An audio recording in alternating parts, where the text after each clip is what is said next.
The Lagondas of the future, as we start to develop them, will be built in St Athan, and the unique nature of being an all-electric, battery electric vehicle means that we give so much freedom to the upper portion of the car.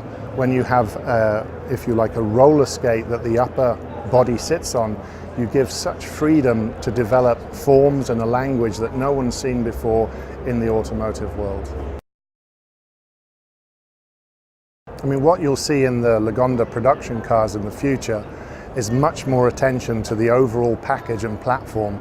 And when we get into a situation where there are more autonomous and more battery electric vehicles on the road, very, very different driving styles and a different way of getting from A to B, Lagonda is really about the journey and enjoying the interior, because you may be in an autonomous mode and you're actually driven along by the battery system, fully communicating with the outside world in your, if you like, your secret haven inside the Lagonda.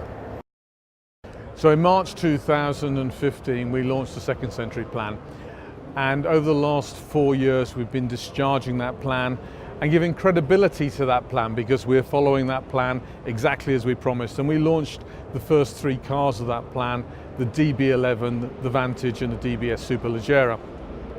Back in 2015 we also gave a vision for the SUV, car number 4, the DBX. Last year we put in place the final part of the jigsaw puzzle, which was car number 7.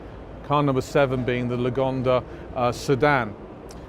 This year we take the opportunity to complete the picture, put all the pieces in place to that 7 cars in 7 years. And we come along and you see today, you see that car number 5 and car number 6. Car number 5, the mid-engine supercar. Car number 6, the Lagonda SUV. Now you can see a complete picture. Now you can see how we're transforming Aston Martin Lagonda into a world-class luxury company.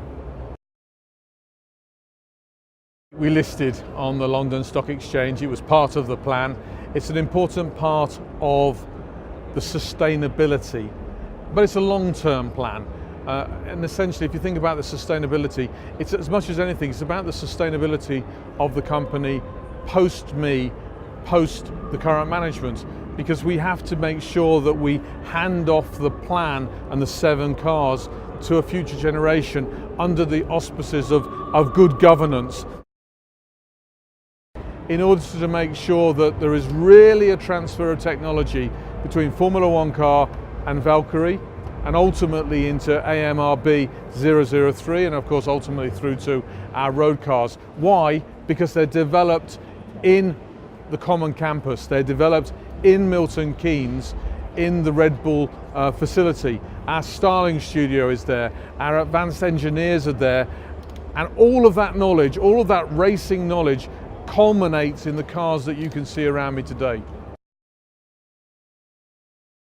Well, obviously last year we revealed the concept Lagonda, essentially the sedan.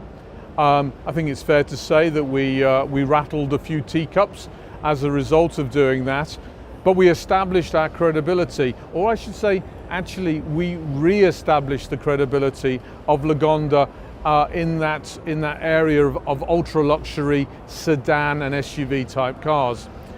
A year in the working, developing that design language. We've come today with the Lagonda All-Terrain Concept, and it shows how you would discharge an SUV in that all-electric Lagonda suit, and I think you see something very different. Going 100% electric means never having to provision space for an internal combustion engine. By doing that, we're able to yield that space and give it to the customer, and we give the customer at least one of the 2 things that luxury customers really want. They want time and space. What we give them is space.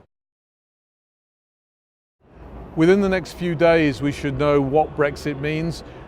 Once we have certainty around what that means, we can get on with life, we can put it behind us, and as a management team, Aston Martin Lagonda is going to concentrate on executing the Second Century Plan and execute the beautiful cars that are behind me.